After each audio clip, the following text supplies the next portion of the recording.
issue.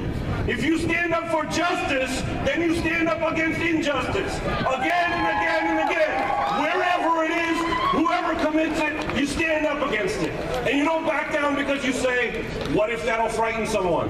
What if that'll make someone uncomfortable? No, you come out and you stand up.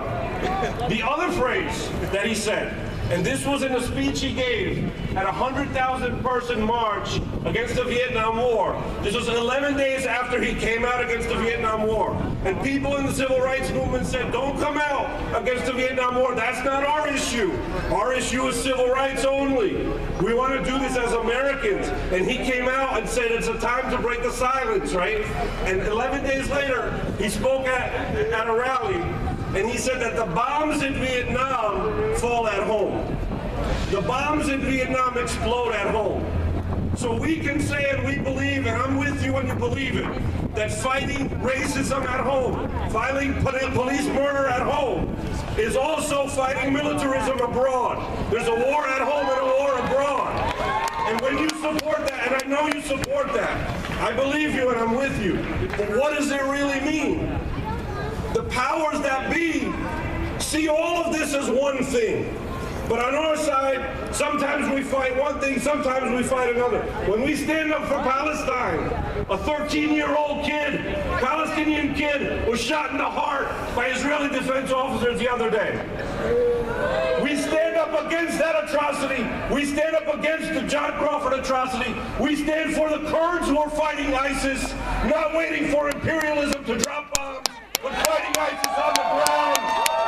We stand up against injustice every single place, every single time. I want to end with a chant just to give a little twist to the one that we've been saying. No justice, no peace, no racist police. No justice, no peace, no racist police. No justice, no peace, no racist police. No justice, no peace, no racist police. No justice, no peace, no racist police. No justice, no peace, no racist police. I'm not religious, but I want to say God bless you guys all for being out here today.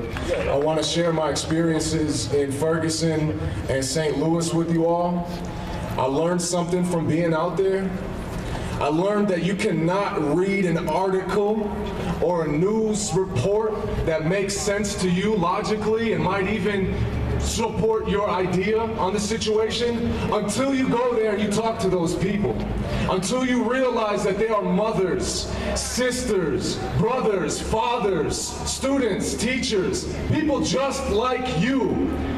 They try to minimize the movement as to being just for one race. But when you go to St. Louis and you see the middle-aged white folks, the Palestinian folks, the Latinos, the gays, all communities out there, you are reminded that we are all people. That's right. Because when our tears, no matter what color your face is, they fall on the same earth. We are all here in the same